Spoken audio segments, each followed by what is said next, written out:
다음은 존경하는 개혁신당의 이주영 위원님 나오셔서 질의해 주시겠습니다.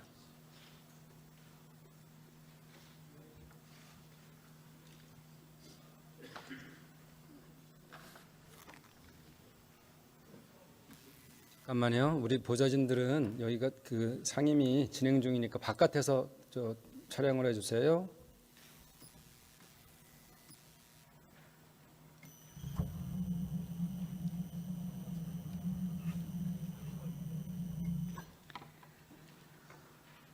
안녕하십니까. 개혁신당 비례대표 의원 이주영입니다. 심의에 앞서 4월 추경에 임하는 우리 국회는 국민 여러분께 먼저 사과를 드려야 할 것 같습니다. 본 예산 처리 과정을 돌이켜보면 지난해 11월 29일 예결위에서 정부 예산 기준 삭감만 결정된 예산안을 야당 단독으로 의결하였고 12월 10일 본회의 가결되었습니다. 헌정사상 처음으로 증액 논의 없이 감액만 반영된 예산안이 통과된 것입니다. 예산안 통과 직후 의장님께서는 내년도 예산 집행이 시작되는 즉시 추경 편성 준비에 착수해달라고 하셨고, 보도에 따르면 당시 더불어민주당 대표께서도 추경을 신속하게 논의할 필요가 있다고 하셨습니다. 사실상 추경을 전제로 한 감액안이었던 것입니다. 이번 예산안은 정쟁의 도구였고 여야의 힘겨루기였음을 부정할 수 없습니다. 이에 예결위 위원으로서 국민 여러분께 부끄러운 마음으로 죄송하다는 말씀을 드립니다. 현재 민생이 대단히 위태롭고 국내외에 여러 악재가 있기에 이를 해결하고자 하는 추경의 마련은 필요할 수도 있습니다. 그러나 선거를 앞두고 추경을 편성하는 것은 정당의 유불리를 떠나 국민들께 참 부끄러운 일입니다. 박근혜 전 대통령 탄핵 때도 유사한 논의가 있었는데 선거 전에 돈을 풀어 민심을 잠시 달래거나 특정 정당의 공약을 강화하는 형태로 악용될 위험이 있다는 것을 우리는 경계해야 합니다. 이런 일이 정례화되어서는 안 될 것입니다.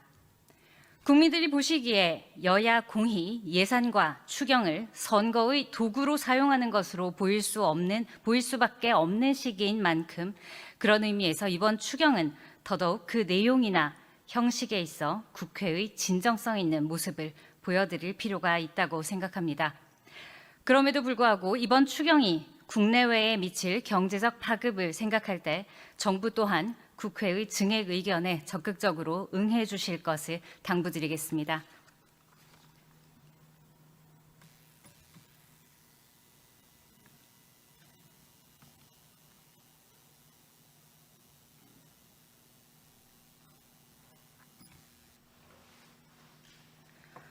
질의에 앞서 국내외의 어려운 상황에도 불구하고 각자의 위치에서 최선을 다해주고 계신 국무위원 여러분들께 진심으로 감사드립니다.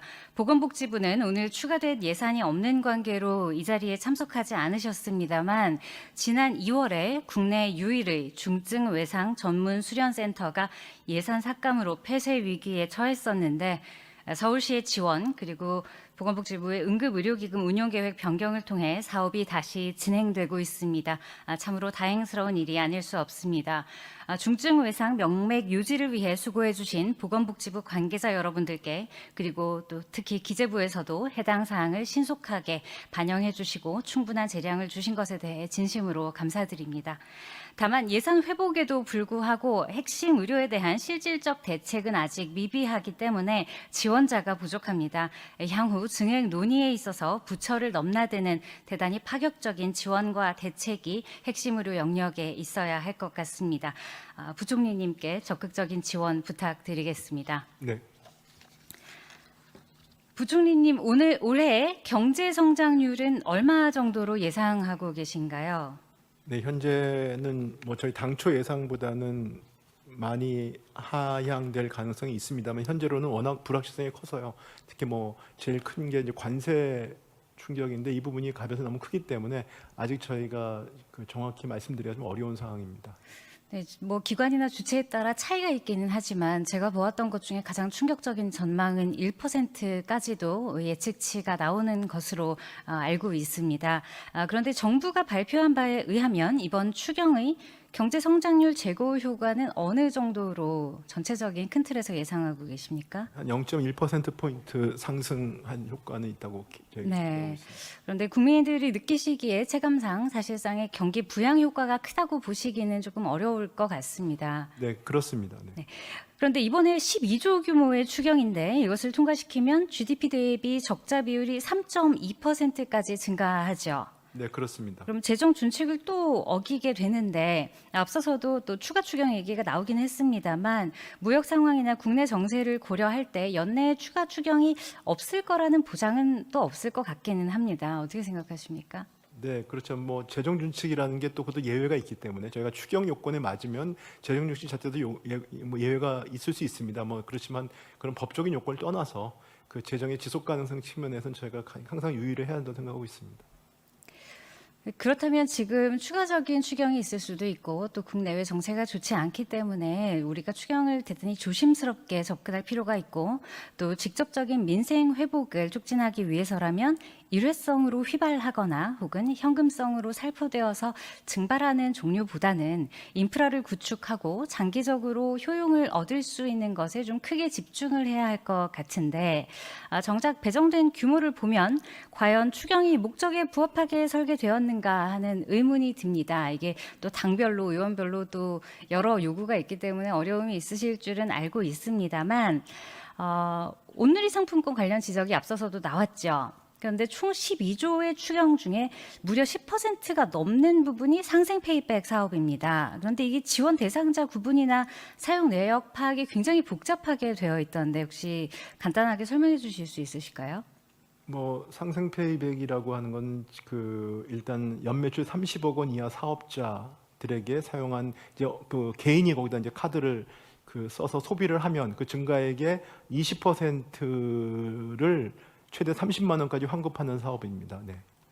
그렇게 되면 이제 사업자한테도 도움이 되고 그다음에 소비를 하는 분들한테도 일단은 30만 원까지 환급이 되니까 20%를 그러니까 이 소비자도 도움이 되는 그래서 이제 상생 페이백이라고 하고 있는 것입니다. 네. 그런데 소비자가 일정 금액 이상을 사용해도 이 전제가 있기 때문에 대형 마트나 백화점, 뭐 온라인 플랫폼 이런 곳에서의 소비 증가액은 또 제외가 되죠. 네, 그렇지만은 네, 그렇습니다만은 연 매출 30억 이하인 사업자들이 상당히 많습니다. 근데 이분들이 좀 어렵기 때문에 그 같이 좀 상생을 하자라는 취지입니다.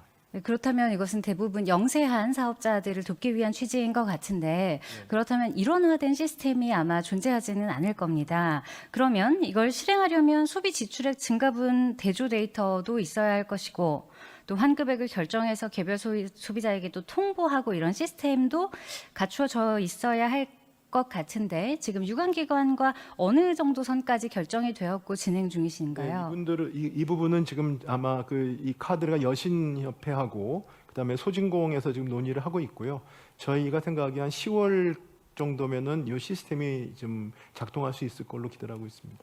그러면 10월 정도의 시스템이 작동을 하면 네. 예상 집행의 시작과 완결이 연내에 가능합니까?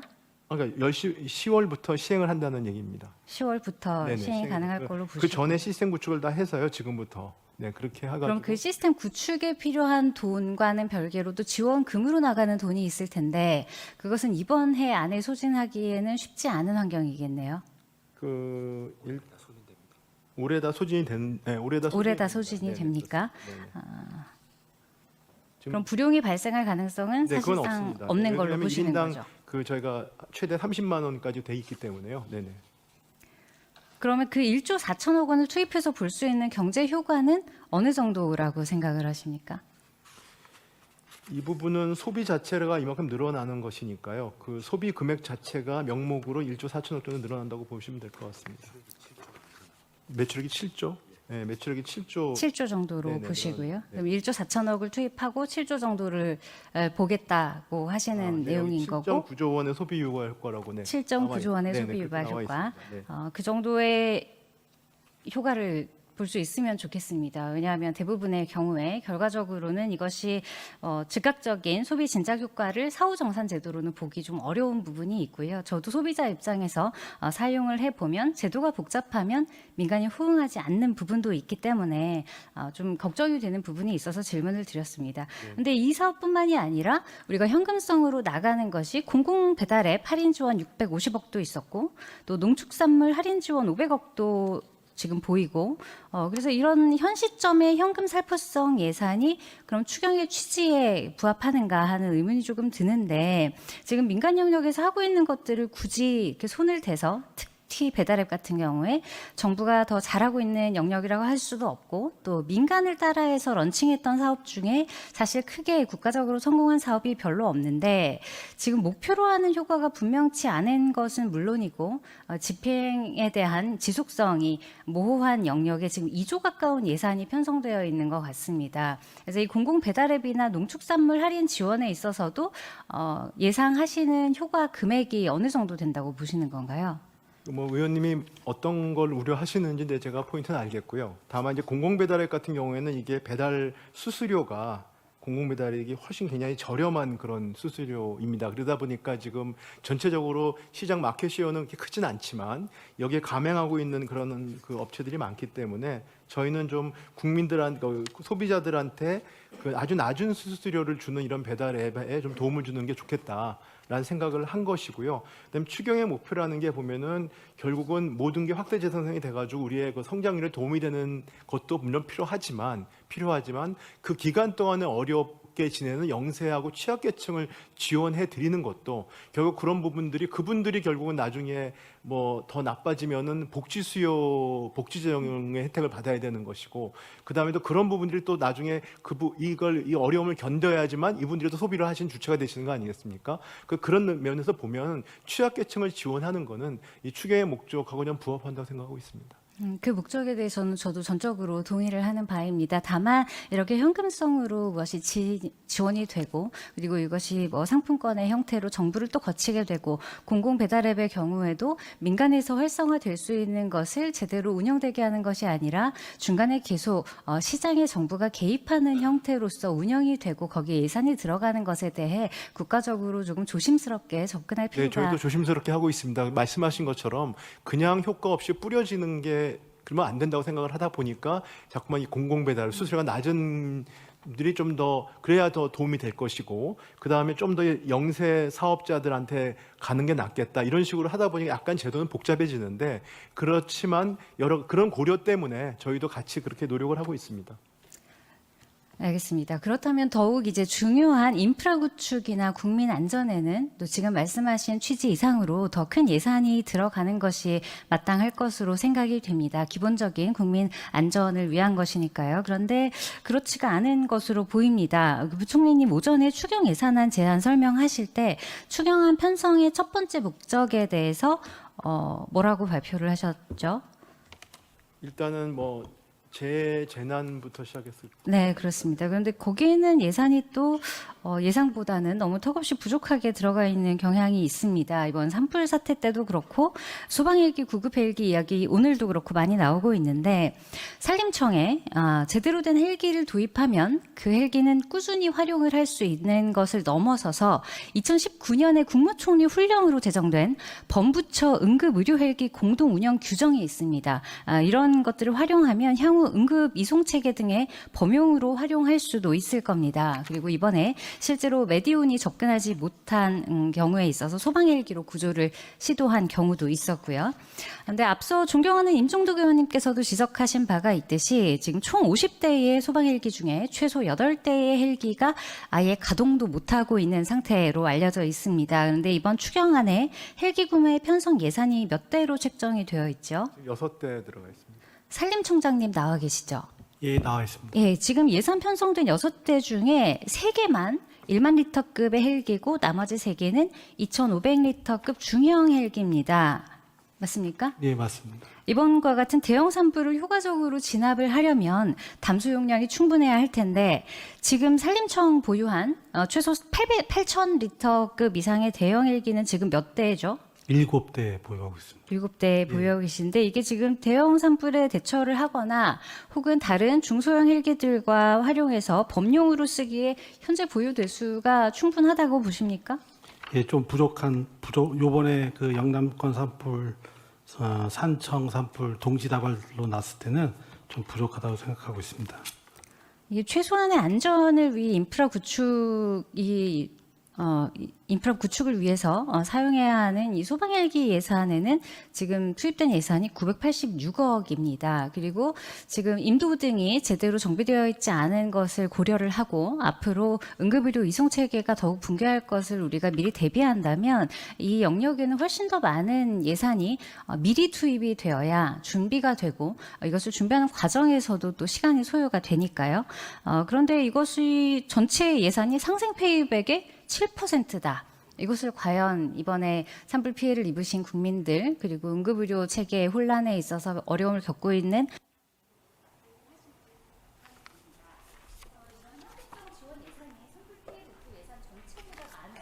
이런 계획은 재정 낭비 그리고 인프라 공백을 보장하는 추경이다.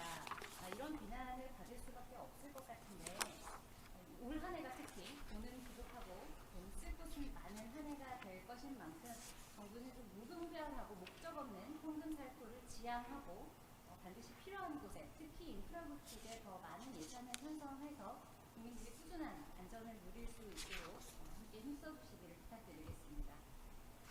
네, 윤임하겠습니다. 먼길 다녀오셔서 수고하셨습니다. 네, 아닙니다. 네, 네.